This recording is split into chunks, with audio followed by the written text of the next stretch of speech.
Tell me about the Ascent.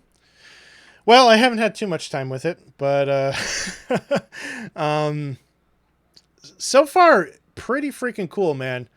I played about an hour of the game today. It came out on Friday, but I was out of town, so haven't had much of an opportunity to fire it up until today. And it's an isometric kind of dual stick shooter, basically, is what it boils down to. You're playing as a character unnamed in a cyberpunk esque city, right? It kind of reminds me of like Blade Runner, Cyberpunk 2077, that sort of thing. You have a top down isometric view, and your character is basically a slave. For all intents and purposes, they're indentured servants. They have a place to live, but they live in squalor. It's kind of a shithole. They have to do what they're told.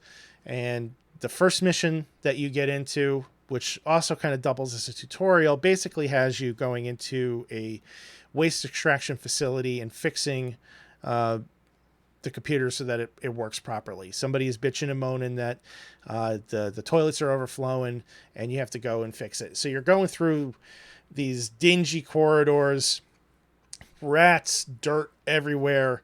The environment is just like oozing with like attention to detail, right? Everything just looks worn, industrial, like shit. And like it's like everything is basically held together by duct tape. We talked about this game at one point, didn't we? They had announced this on the Game Awards, and I think it was the Game Awards, and then E3. So I've had my eyes on this for a little while. I'm sure we've talked about this at one point or another on the show. The universe looks familiar. I'm watching a video right now, and this looks like something that we had mentioned. Yeah, I'm almost positive we had some footage of this rolling during one of our previous episodes. This has been on my radar for a little bit. Um, but basically, what's happening is, you're given directions to go to point A, point B, point C, whatever, and you're using the left stick to move, the right stick to aim, and then you use your triggers to shoot. And I'm at the point right now in the game where I've acquired two different weapons. One of them is a handgun, the other is like a submachine gun. Infinite ammo, thankfully. And as you're going along, trying to get from point to point to point in the level, there are enemies that are coming out and attacking you. And what the hell did they call them? Ferals, like feral cats, kind of thing. Mm-hmm. They're basically, as far as I could tell, robots that just went apeshit and started attacking people. I'm not entirely sure yet what they are, but you're dealing those and you're trying to get from one point to another, and as you're going, you're building up experience, you're picking up cash, you're unlocking new abilities, and eventually you get a grenade that you could throw, and then eventually you get an upgrade for what the hell did they call it? It's like a punch, right? It's like a close range thing, but eventually, my understanding is I can replace that ability with some other abilities, which I have yet to unlock. Okay. And the combat is a little fluid. They do give you some options to kind of be liberal with the aiming. So because it's a dual stick shooter, you're using your analog stick to aim, and maybe things aren't quite lined up the way they need to be. And I don't know if that's a fault of me, the controller, or the game itself. I've always found that the shooting in like Geometry Wars was extremely accurate, and it's the same kind of method. So I'm not sure really what's going on here, but I've always felt like the Series X controller has some issues with accuracy when it comes to the analog sticks. Like it's a little floaty. So I need to kind of look into that and see if other people have had the same experience. Regardless, so far it's been pretty fun. I've enjoyed the game. The atmosphere is incredible. I mean, like you feel like this is just the last stop in the universe, and nobody wants to be there. But the people that are there have no choice. They're not getting out. They can't go home. They can't pay their bills, and they're just biding their time until they either make enough money to buy themselves free, or they're dead. Or they die first. Um, I just finished the first mission, and I came to like the city area, and there's just people everywhere walking around. Just feels very vibrant and realistic, or as realistic as science fiction can be. And it has some very satisfying moments. That punch special move that I was talking about. There's something about the animation with that. Like, I'm surrounded by these ferals and they go to attack me, and I just lay right into them, bam, punch them, and there's like this like explosion around my character, and the enemies get thrown back, and it just feels very satisfying. Voice acting for some of the characters is pretty cool. You do encounter a few people, and they either talk to you in person or over the radio. The script is clever so far. Again, haven't gotten too deep into it, but I've enjoyed what I've heard thus far.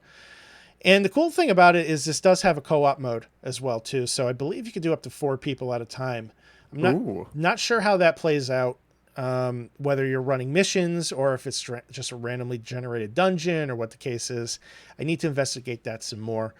But it's pretty cool, man. I'm enjoying it so far. I've seen some reviews for the game. People are giving it like above average reviews, but not like stellar reviews.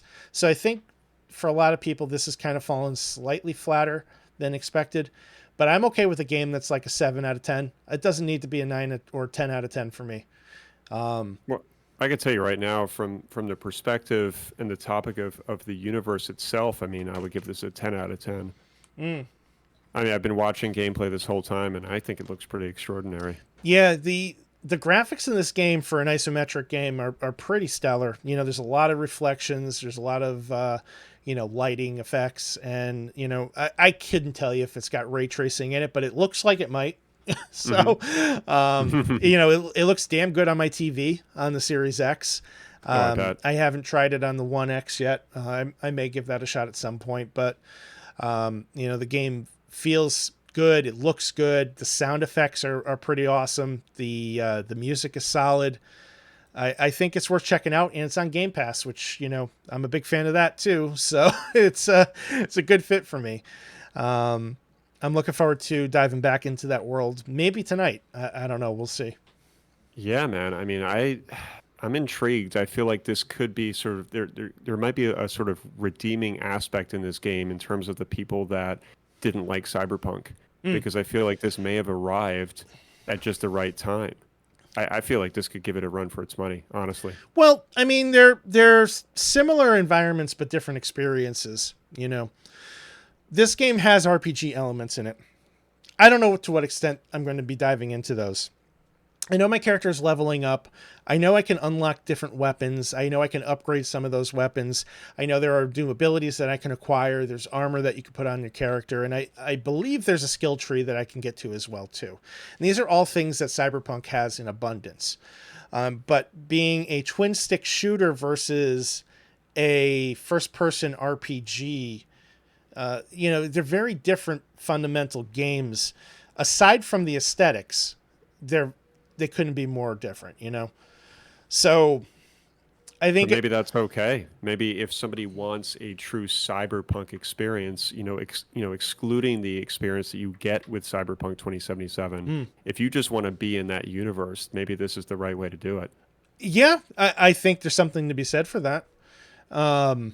It certainly feels way more polished than Cyberpunk has. Yeah. Like I was able to get in the game without any bugs. I couldn't say that about Cyberpunk.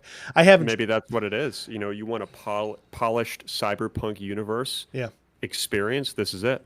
Yep.